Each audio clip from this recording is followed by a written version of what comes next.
Hi, I'm Liz Longfuria. I'm here at Elizabeth's American Bistro in the kitchen in Lewisburg, and I'd like to show you today our Bistro Spring Risotto. We make this dish at the restaurant, and it's really a wonderful dish, and it's perfect for weekend and weekday dinners. But what we do before time is we make a base risotto. I'm going to show you that first, and then how to finish the risotto. And what you can do is do the base risotto a couple days before. It lasts in the refrigerator, and then on a busy night where you'd like a nice dinner, you can easily make the whole dish through and just finish it in about 10 minutes or so. So the first step is we're getting a pan hot, and it's a sautoir where there's a deeper sides to it. We're heating some oil up, about a tablespoon to 2 tablespoons of olive oil. You can also use butter at this point. It really is up to you, but I really do like the olive oil. So the oil's getting hot. I'm going to add about a half an onion. Now, I have white onion today, but we can use red onion, and also shallots work well. And I'm going to let that cook for about a minute or so till it becomes translucent. Now, I'm also going to add garlic, and what's great about this base risotto is if you don't like garlic or it's just not your thing, you just don't have to add the garlic.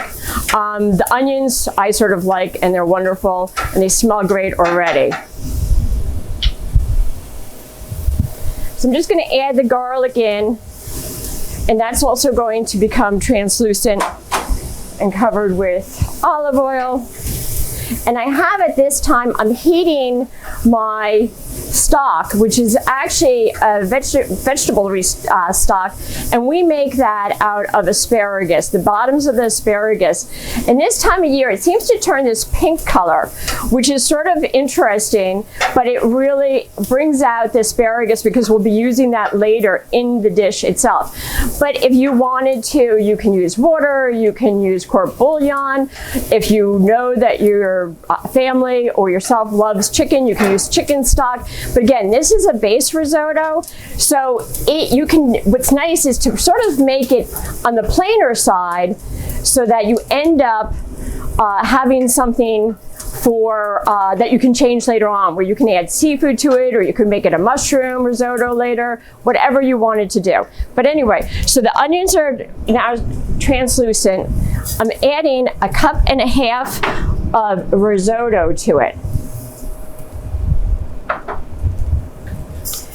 And I'm stirring to coat, and I'm just noticing I want a little bit more olive oil, so I'm going to squeeze that and just go ahead and heat up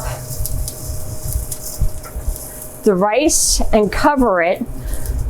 I don't want to brown it, but I just want to cover it with the olive oil.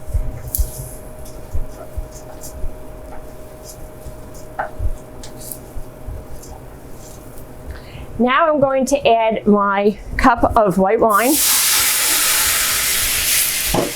Now, if I was making this risotto for steak, as a side dish for steak, I would add red wine, but I like white wine. Again, it's good for the base risotto to have white wine or some kind of neutral ingredient liquid.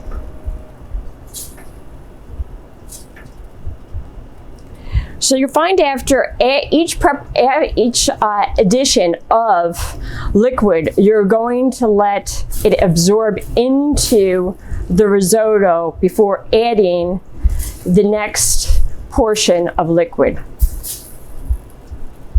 Also, at this time, I'm going to add some kosher salt and some fresh ground pepper. And you don't want to add the salt and pepper all at the end, because what it does, as you add it into the recipe as you go, it will layer the flavor and deepen the taste. Okay, so as you can see, the risotto or the boyer rice has taken on the liquid. And now I'm going to add some stock.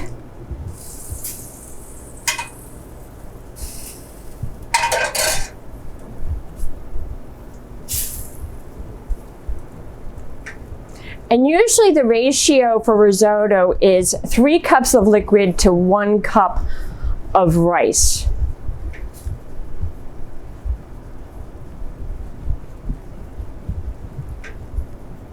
And again, you can see how the rice is taking that on and it's becoming creamy. And what you'll notice as you cook is that the rice becomes larger with the absorption of the liquid. But one thing you have to do, or should do, is keep stirring all the time, because that just does help with the creaminess. And a wooden spoon is usually the tool of choice when doing this.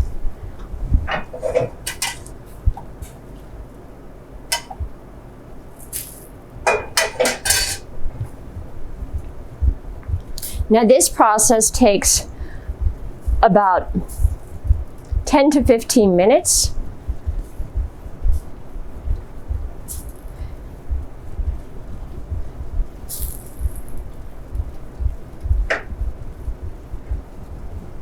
Just going to lower it a little bit.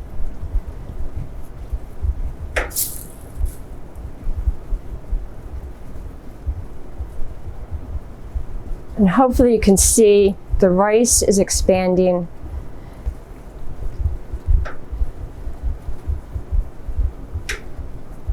And the starches are coming off.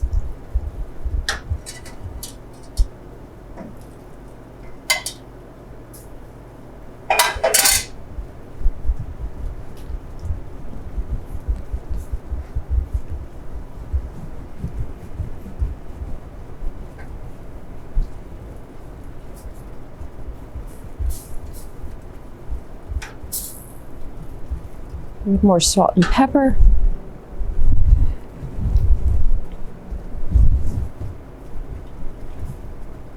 Now we're going to cook this for probably about another 10 minutes, and then we'll have our base risotto that we can go ahead and refrigerate for a later time.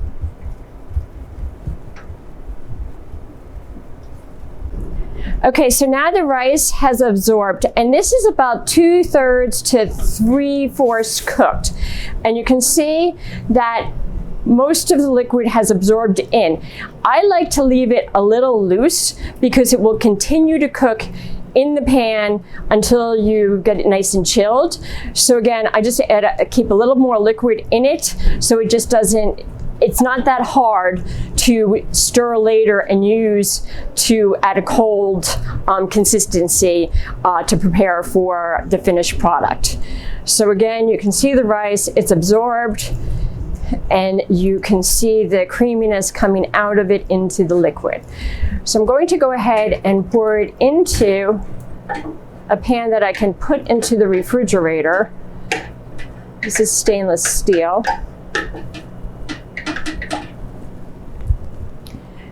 And what I usually do is lay it out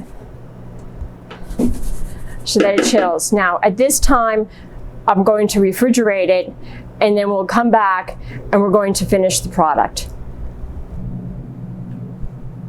So what we're going to do is now finish the risotto. We're going to take our base risotto, but first we're going to saute our leeks that have been nicely julienned.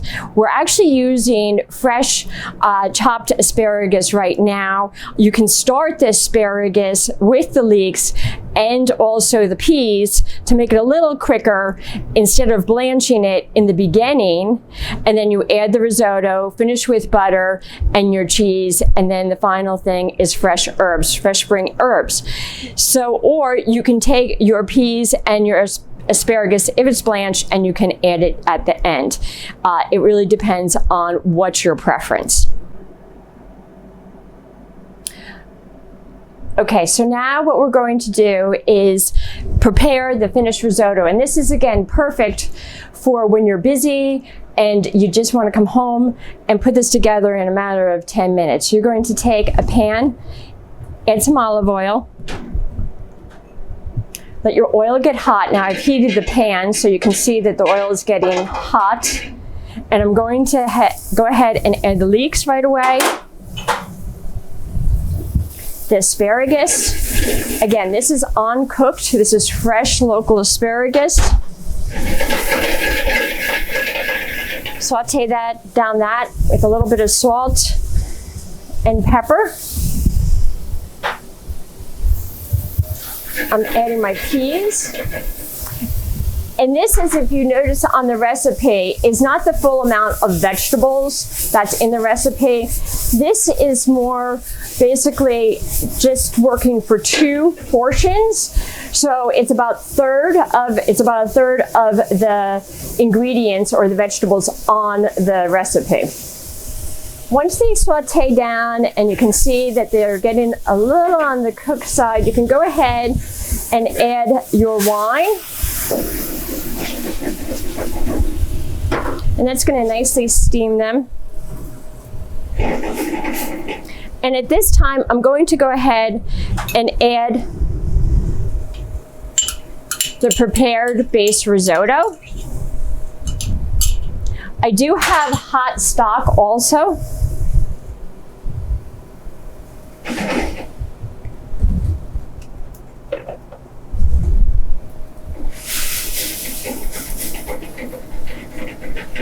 And I'm just mixing the risotto into the vegetables to become warm.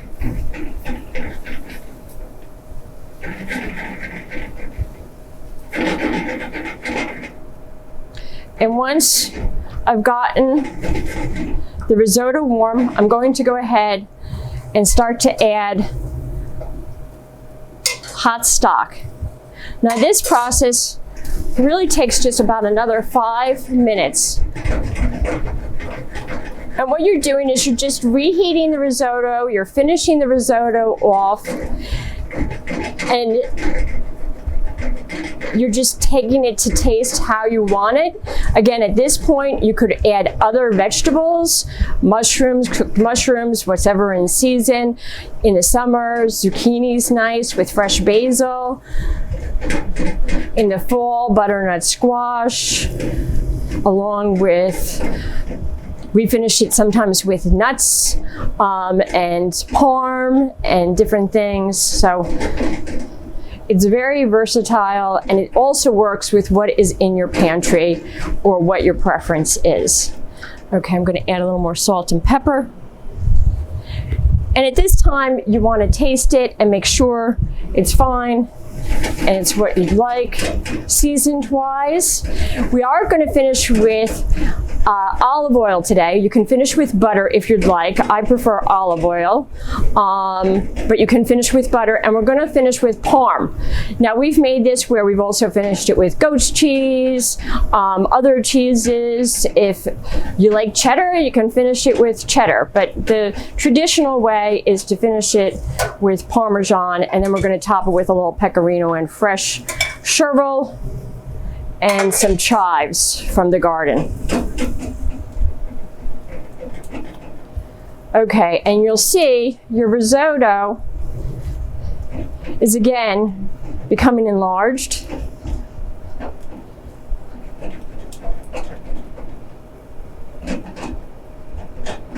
Also, I like a looser risotto. Some people like to cook it where they can mound it up and it's a little bit on the drier side, but I really care for more of a traditional risotto.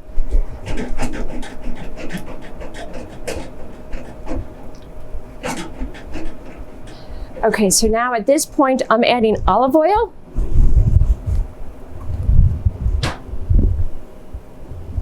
I'm going to add the parm.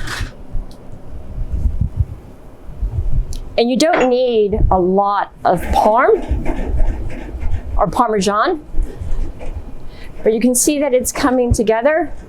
You want to taste it at this point and make sure it's what you're looking for. Then I'm going to add my fresh herbs. And again, this is chives. I like a lot of fresh herbs, so I'm using chives and chervil.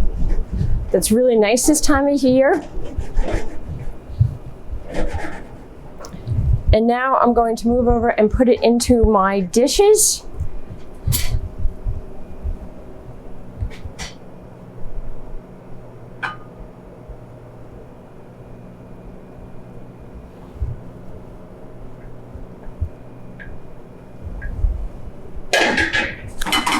And you can see that it has a little bit of ooze to it.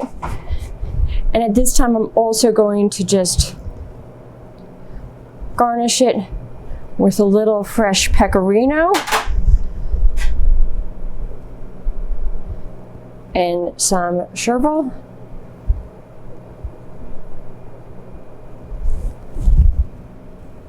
And a touch of olive oil. And there you go.